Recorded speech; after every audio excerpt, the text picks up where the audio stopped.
Kyoto, October 8th, 1594. The air reeks of burning wood and hot oil. In the center of the execution grounds, a massive iron cauldron sits above roaring flames, steam rising like ghostly hands clawing toward the autumn sky. Thousands of eyes are fixed on the scene, united in morbid fascination. Merchants, peasants, samurai, and servants stand shoulder to shoulder, waiting to witness a death that will be remembered for centuries. Two figures kneel before the boiling cauldron, one, a broad-shouldered man, his dark hair matted with dirt and sweat. The other, a trembling child, no more than 7 years old, or ska. The man is Ishikawa Goemon, Japan's most infamous outlaw. The boy is his son. Within moments, both will be lowered into the deadly oil. The crowd does not know it yet, but what they are about to witness will transform a criminal into a legend. But to understand how Goemon came to such an end, we must travel back almost 4 decades earlier into a Japan torn apart by endless war. The year is 1558. Japan bleeds. For nearly a century, the country has been locked in the Sengoku Jidai, the age of the warring states. Great clans battle for dominance, castles rise and fall, and the dream of unifying Japan under a single ruler seems like a distant fantasy. Samurai warlords demo command, their armies of ashigaru, foot soldiers, mercenaries, and masterless ronin. Alliances shift like sand, and betrayal is as common as rain. This was the world into which Ishikawa Goemon was born. His exact origins remain clouded in mystery, for much of his story comes from legend rather than confirmed history. Some sources claim he was born in Iga province, home to the famous ninja clans. Others say he was the son of a samurai who fell from grace. What is certain is that young Goemon grew up in a time when survival demanded both cunning and ruthlessness. One tradition tells us that Goemon was originally named Sanada Karanishin, and as a boy he was trained by the Iga ninja. The Iga and Koga provinces were famed for producing the deadliest covert warriors of Japan, experts in assassination, espionage, and guerrilla tactics. To be raised among them was to learn the arts of stealth, disguise, and unconventional warfare. Legend says Goemon's life took a dark turn when his father was executed by the ruling shogunate.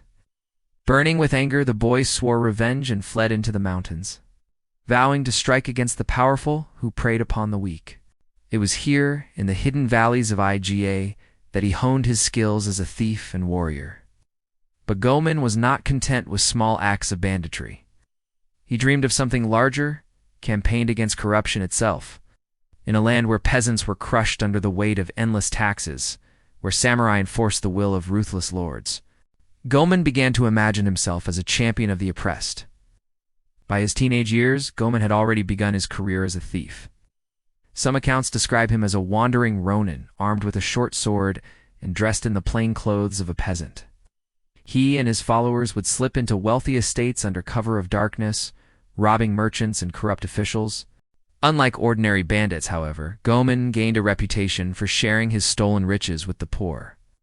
In this way, he became something of a Japanese Robin Hood, whether this was true or a romantic exaggeration added later by storytellers.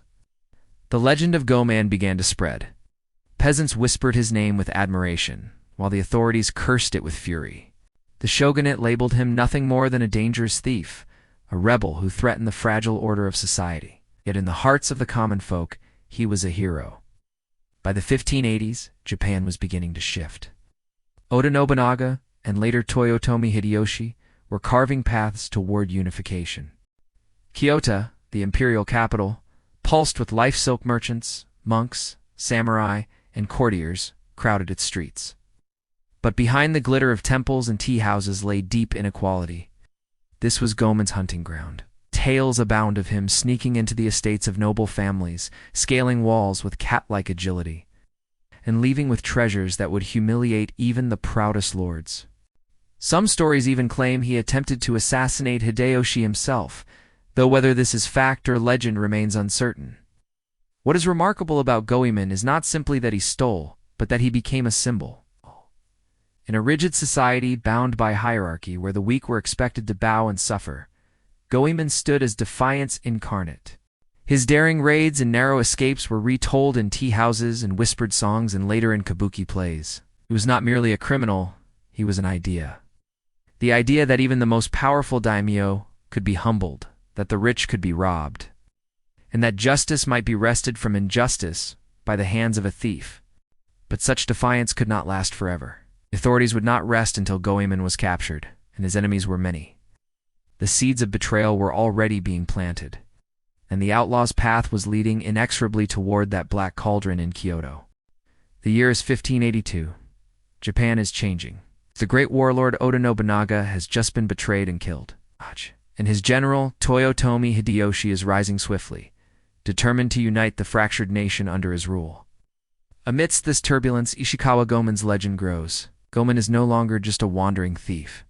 By now, he commands a band of followers, men drawn to his daring spirit and his promise of wealth.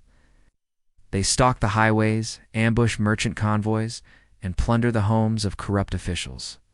Some sources claim Goemon's band numbered in the hundreds. Others paint him as a lone wolf, striking like a shadow and vanishing into the night. Whatever the truth, one fact is certain. By the 1580s, the authorities considered him one of the most dangerous criminals in Japan. To understand Goemon's downfall, we must understand his greatest enemy, Toyotomi Hideyoshi. Born a peasant, Hideyoshi rose to power through brilliance and ambition. Eventually seizing control after Nobunaga's death, by the mid-1590s, he stood as the most powerful man in Japan. Hideyoshi dreamed of more than conquest, he wanted legitimacy. He enforced strict social hierarchies, regulated the lives of peasants, and punished crime with ruthless severity.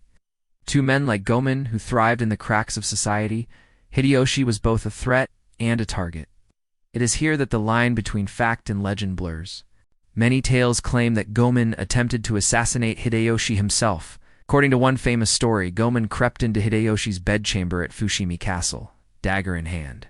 But before he could strike, he triggered a hidden alarm. Guards swarmed in, capturing the outlaw. Was this true? Historians debate it. Some say the tale was embellished by kabuki playwrights in later centuries. Others believe it was plausible Goemon's hatred of tyrants may have pushed him to take such a risk. Regardless of the accuracy, the story reveals how Goemon was remembered, as a man unafraid to challenge even the mightiest ruler in the land. Yet Goemon's downfall did not come solely from Toyotomi Hideyoshi's power. It came from betrayal. Legends say that one of Goemon's closest followers, perhaps driven by greed or fear, turned against him. This traitor revealed the outlaw's hideout, and Hideyoshi's soldiers descended upon him. Some stories claim the capture happened in Kyoto, others say in the countryside. What is consistent is that Goemon was taken alive, along with his young son. Here the narrative takes a chilling turn. Why was his son captured as well? Some believe the boy was simply with his father at the time. Others argue Hideyoshi ordered the child's execution to make an example of the entire bloodline. In an age when punishment extended beyond the individual to family and clan, this was not unusual. Goemon was paraded through Kyoto in chains.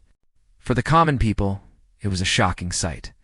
Here was the man they had whispered about, the thief who robbed the mighty and gave to the poor, brought low at last. But far from diminishing his legend, the capture only enhanced it. Crowds gathered to see him, not with hatred, but with awe.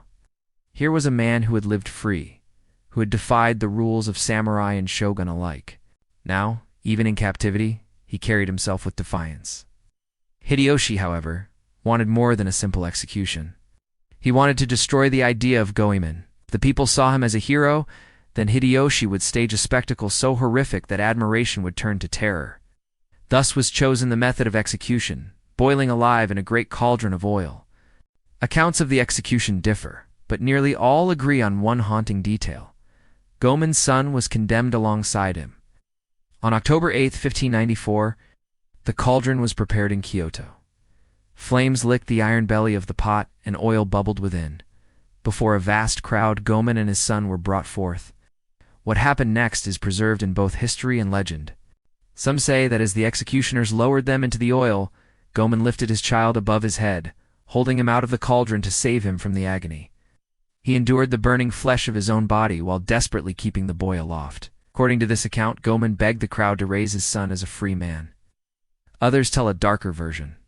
In this tale, Gomen, realizing his son would suffer unbearably, chose instead to push the boy beneath the oil quickly, sparing him from prolonged torment. In this act, he transformed his role from protector to executioner, choosing mercy through death. We may never know which story is true. What matters is that both versions capture the essence of Gomen, a man torn between love and defiance, caught in a moment where even in death he refused to be broken. As the oil boiled and the smoke rose, Ishikawa Gomen's life ended. Screams, his defiance, and his desperate act with his son seared themselves into the memory of all who watched. Toyotomi Hideyoshi had intended the execution as a warning. And indeed, the spectacle horrified the people of Kyoto, yet it did not erase Gomen's legend. Instead, it immortalized him. The cauldron itself became a symbol, a black mouth swallowing a hero, and the people whispered his name with even greater fervor. In trying to crush Gomen, Hideyoshi had unwittingly forged his myth. After Gomen's death, stories spread rapidly. In some, he was portrayed as a ninja, in others, as a noble samurai turned outlaw. Plays and songs celebrated his daring robberies, his battle with authority, and his tragic end. By the 17th century, kabuki theater had made him a household name. Audiences thrilled to tales of his impossible feats leaping over castle walls, vanishing in plumes of smoke, showering gold coins upon peasants. He became larger than life, a figure who embodied rebellion against injustice. Even today in Japan, Goemon lives on. In kabuki, he is often depicted standing atop the Great Sandman Gate at Kyoto's Nanzenji Temple, declaring boldly that the whole world is his to take.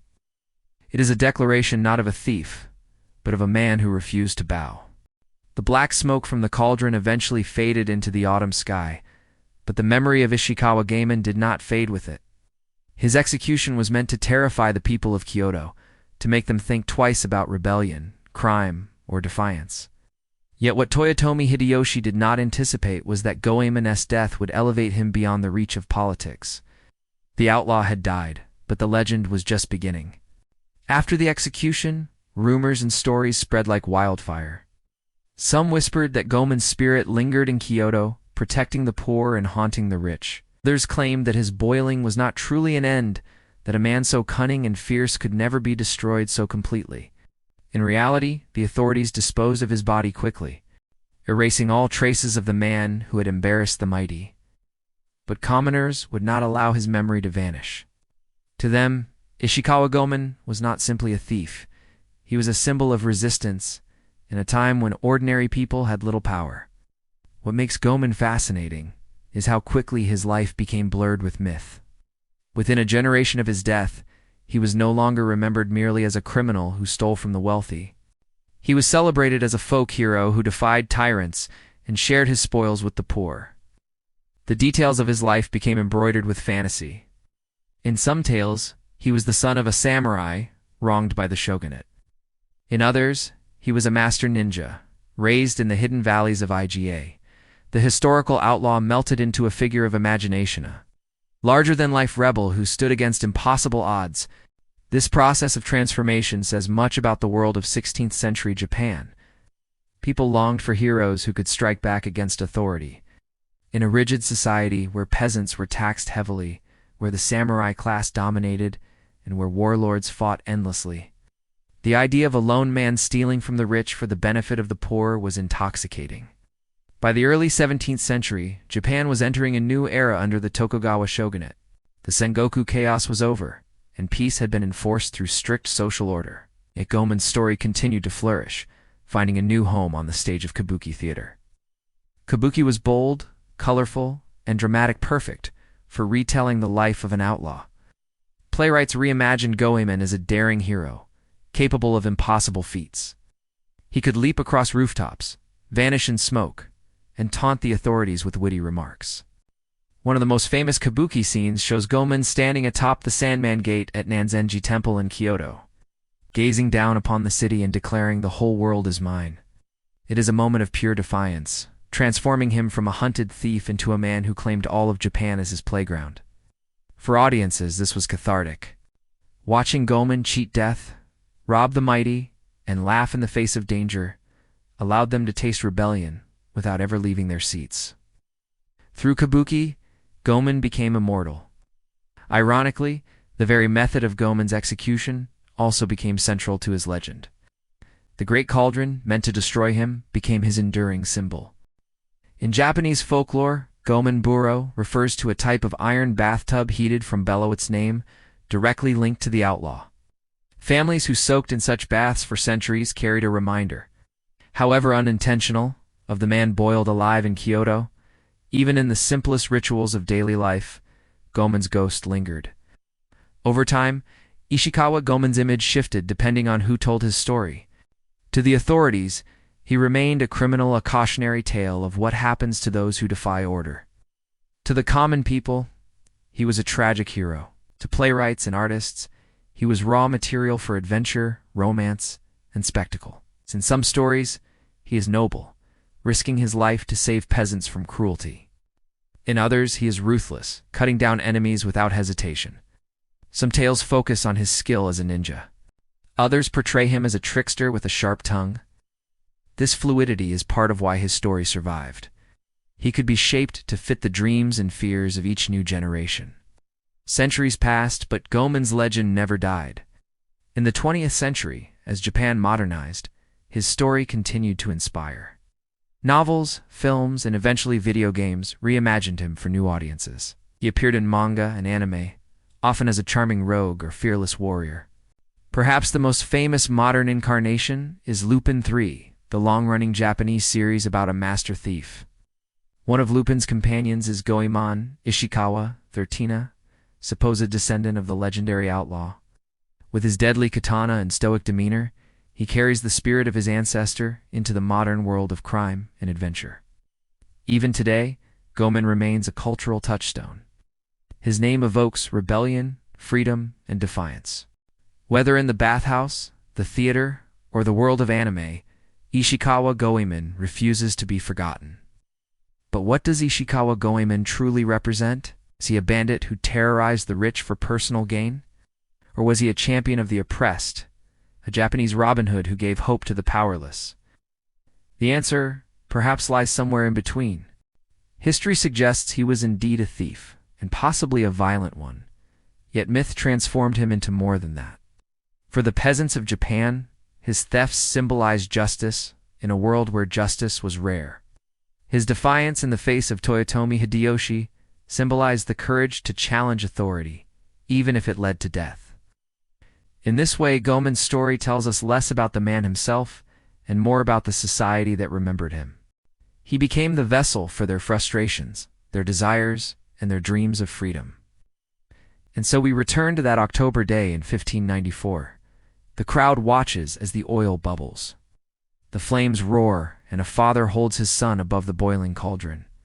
Whether he tried to save the boy or end his suffering, we cannot know. What we do know is that the people who witnessed it never forgot. The man who was meant to be erased became eternal. His name whispered in alleyways, sung in plays, stamped on the very baths that people soaked in centuries later.